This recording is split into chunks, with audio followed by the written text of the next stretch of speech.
தேவராஜ பெருமாள் கோவிலில் 3ஆம் நாள் கருட சேவை உற்சவம் கோலாகலம். பக்தர்கள் திரளாக பங்கேற்பு.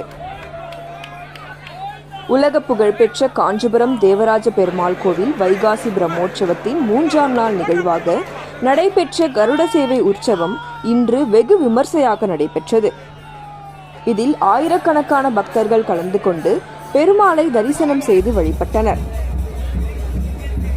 108 திவ்ய தேசங்களில் ஒன்றாகவும் வைணவ சமயத்தின் முக்கிய திருத்தலமாகவும் விளங்கும் தேவராஜ பெருமாள் கோவிலில் ஆண்டுதோறும் நடைபெறும் வைகாசி பிரம்மோற்சவம் மிகவும் சிறப்பு மிக்கதாக கருதப்படுகிறது.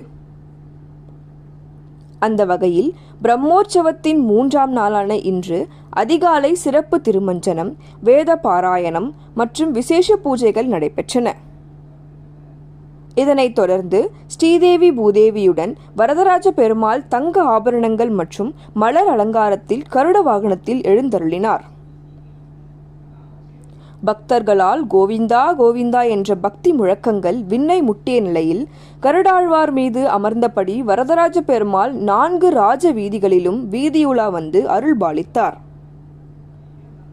கருட சேவை வைணவ மரபில் மிகவும் முக்கியத்துவம் வாய்ந்த உற்சவமாக கருதப்படுவதால் காஞ்சிபுரம் மற்றும் அதன் சுற்றுவட்டார பகுதிகள் மட்டுமின்றி தமிழகத்தின் பல்வேறு மாவட்டங்கள், ஆந்திர பிரதேசம், கர்நாடகா உள்ளிட்ட மாநிலங்களில் இருந்தும் ஏராளமான பக்தர்கள் வருகை தந்திருந்தனர்.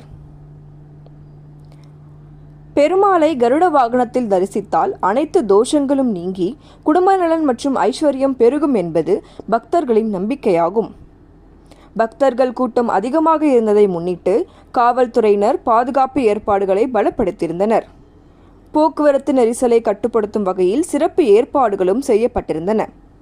மேலும் மருத்துவ குழுவினர், தீயணைப்பு துறையினர் மற்றும் தன்னார்வலர்கள் தயார் நிலையில் பணியமர்த்தப்பட்டிருந்தனர். கருட சேவையின் போது பக்தர்கள் பெருமாளின் திருவுருவத்தை தரிசித்து பக்தி பரவசத்தில் வழிபட்டனர். இதனால் காஞ்சிபுரம் நகரின் முக்கிய வீதிகள் முழுவதும் ஆன்மீக எழுச்சியுடன் காணப்பட்டன. வைகாசி பிரம்மோற்சவத்தின் முக்கிய நிகழ்வுகளில் ஒன்றான இந்த கருட சேவை உற்சவம் பக்தர்களின் பெரும் வரவேற்புடன் கோலாகலமாக நடைபெற்றது.